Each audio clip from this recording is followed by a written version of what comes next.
Salut, je suis Issa Yomenou, je suis expert comptable et associé au cabinet Lead Finance and Advisory. C'est un cabinet d'expertise comptable et d'audit à Port-Gentil. Je suis très heureux de vous retrouver une nouvelle fois sur la chaîne pour cette vidéo. Aujourd'hui, nous allons aborder avec vous le top 9 des erreurs comptables que les entrepreneurs et les dirigeants d'entreprise commettent. Pour la 9e erreur, je suis sûr que tous les entrepreneurs et tous les dirigeants d'entreprise l'ont commise au moins une fois. Donc, je vous invite à rester jusqu'à la fin de la vidéo pour découvrir l'erreur numéro 9. Erreur numéro 1, ne pas connaître la situation de la trésorerie de votre entreprise. La trésorerie, c'est le sang dans une entreprise.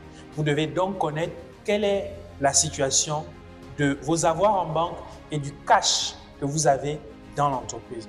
Parce que c'est cette trésorerie-là qui va vous permettre d'honorer à l'ensemble de vos engagements. Et les engagements peuvent être le paiement des fournisseurs, le paiement de vos salariés et le paiement des impôts et taxes et de tous les autres partenaires que vous pouvez avoir. Erreur numéro 2, ne pas confondre le bénéfice et la trésorerie. Vous avez vendu à crédit à un client. Mais lorsque vous vendez à crédit, vous n'avez pas encore encaissé l'argent. Mais si vous n'avez pas encaissé l'argent, vous ne pouvez pas faire des prévisions sur la base de cet argent. Donc attention à ne pas confondre la vente qui a été faite à crédit et qui pour l'instant n'a pas été encaissée. Ce qu'il faut plutôt faire, c'est d'attendre d'encaisser cet argent. Lorsque vous avez encaissé l'argent, à ce moment, vous pourrez faire vos prévisions. Erreur numéro 3, payez vos factures trop rapidement. En tant qu'entrepreneur, lorsque vous travaillez avec des fournisseurs, il peut arriver que les fournisseurs vous donnent des échéances de règlement. Et les échéances de règlement peuvent être de 30 jours, de 45 jours.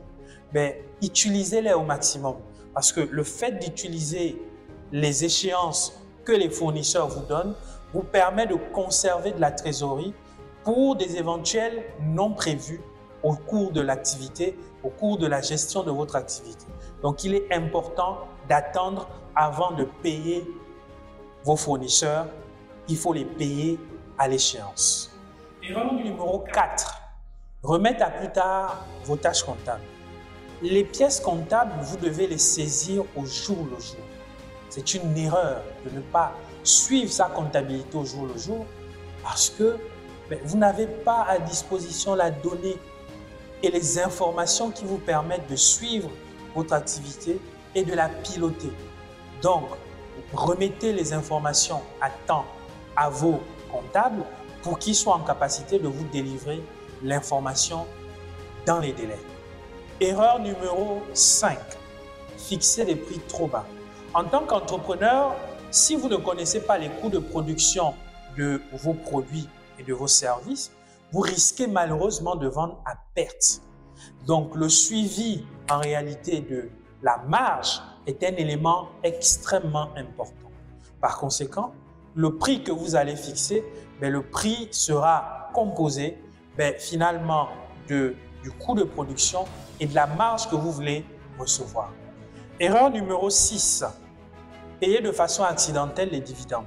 Le dividende, c'est ce qu'un actionnaire, donc le propriétaire de l'entreprise, espère recevoir à la fin de l'année parce qu'il a déposé son argent dans une entreprise. Payer des dividendes de façon accidentelle veut dire qu'à chaque fois qu'on a une sortie de trésorerie, une sortie de cash de l'entreprise qui n'est pas justifiée par un élément en lien avec l'activité de l'entreprise, malheureusement, en cas de contrôle fiscal, cette sortie de trésorerie sera rejetée. Et il y a le risque que vous soyez imposé jusqu'à 50% au cours d'un contrôle fiscal. Erreur numéro 7, ne pas séparer les finances professionnelles de ses finances personnelles. C'est une grosse erreur que je vois les entrepreneurs et les dirigeants commettre. La poche de l'entreprise est différente de la poche du dirigeant. Pour cela, une astuce que je peux vous donner, c'est de vous fixer un salaire. Le salaire vous permettra de couvrir l'ensemble de vos charges et vous évitera de venir prendre de l'argent dans les finances professionnelles de votre entreprise. Erreur numéro 8, ne pas être bien accompagné. Lorsque vous avez créé votre entreprise, mais vous l'avez créée parce que vous voulez réaliser des performances, parce que vous avez une vision que vous voulez accomplir. Mais pour réaliser cette vision, vous devez être bien accompagné. Un expert comptable vous permet de gagner du temps sur l'interprétation de certaines opérations. Donc, il vous fait gagner du temps et vous permet de pouvoir atteindre vos objectifs. L'autre partenaire important à avoir, c'est le contact d'un avocat, le contact d'un huissier, le contact d'un notaire. En gros, en somme, vous devez être bien entouré en tant que chef d'entreprise parce que c'est une fonction où on est souvent seul. Erreur numéro 9, ne pas conserver toutes vos pièces justificatives, vos pièces comptables. Savez-vous que à chaque fois, vous ne justifiez pas une opération en comptabilité, c'est de l'argent que vous donnez gratuitement à l'administration fiscale. Parce que toutes les dépenses que vous effectuez, notamment lorsqu'elles rentrent dans l'objet social de l'entreprise, doivent être justifiées par des pièces probantes, par des pièces justificatives.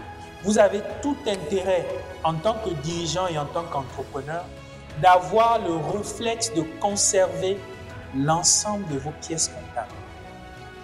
Lorsque vous êtes en voyage, lorsque vous êtes en mission et à chaque fois que vous allez faire une opération. Si vous avez aimé cette vidéo, nous vous demandons de faire 3 choses. Likez la vidéo avec le pouce bleu, commentez la vidéo pour nous faire vos suggestions et partagez la vidéo autour de vous.